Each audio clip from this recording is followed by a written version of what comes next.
Set an orthographic view in wireframe mode. Right-click the 3D Snap tool and set it to midpoint only. Enable it and then draw a line that represents the base of the curtain wall, running through the middle of the existing wall opening. Disable Snap mode when done.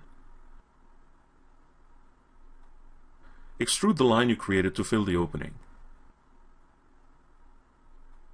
It should be 13.5 feet. Turn your view into shaded mode again, F3.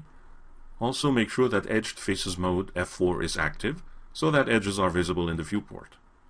Convert the extruded spline to an editable poly.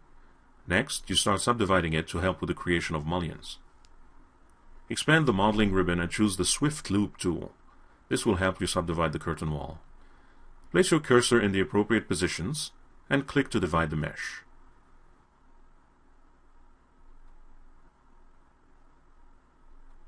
To divide a set of edges directly in the middle, use the Connect tool instead of Swift Loop. Select the set of parallel edges and then click Connect. Once the basic divisions are done, it is time to give the mullions a width. In Polygon Subobject mode, select all polygons except those that make the corner column. Use the Inset settings and set the type to by polygon. Specify a width of 1 inch and accept the value. This gives the mullions a thickness and leaves you with a set of selected polygons that represent the glazing. Detach these polygons and give them the name glazing. While you're at it, select the polygons that make the corner column and detach those too. Give the new object an appropriate name. Exit Subobject mode and rename the selected object mullions. These mullions have thickness, but no depth. With the mullions selected, apply a shell modifier. Set the inner and outer values to 4 inches to give the mullions a depth. Similarly, apply a shell modifier to the corner column and give it an outer amount of 2 inches. Take a look in the top view and notice how the corner column is slightly deformed. When using the shell modifier, especially in architectural modeling, you generally want to enable the option Straighten Corners.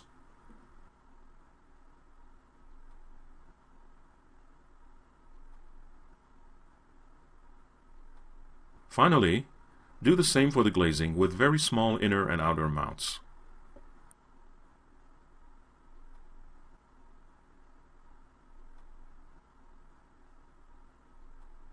Apply the same metallic blue material to the structure and a transparent material to the glazing.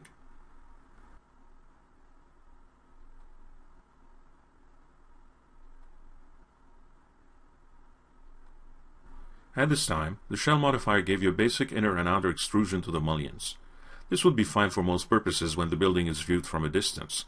For a close-up shot, you may need a bit more detail.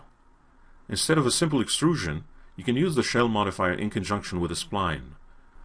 The extrusion is then made based on that spline profile. Drawing the profile in the correct orientation is tricky, but fortunately you can always adjust it after the fact. In the top view, draw a profile to add details to the mullions like chamfered corners and contours for the glazing.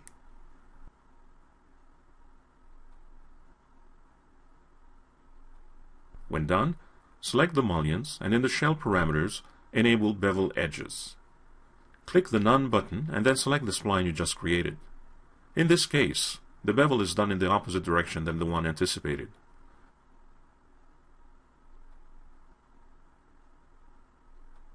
Select the profile once more and go to Spline Subobject mode. Select the spline and mirror it horizontally to get the required effect. For linear shapes like curtain walls, you may want to add a smooth modifier to the top of the stack.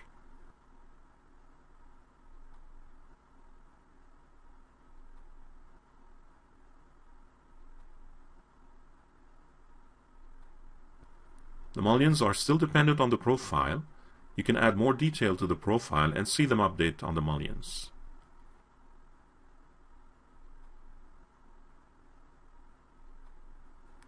Of course, remember that additional detail is only useful in a close-up shot. When seen from a distance, additional detail only adds to rendering time.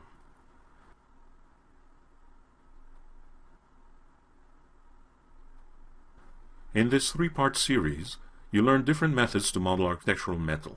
We hope you find these techniques useful.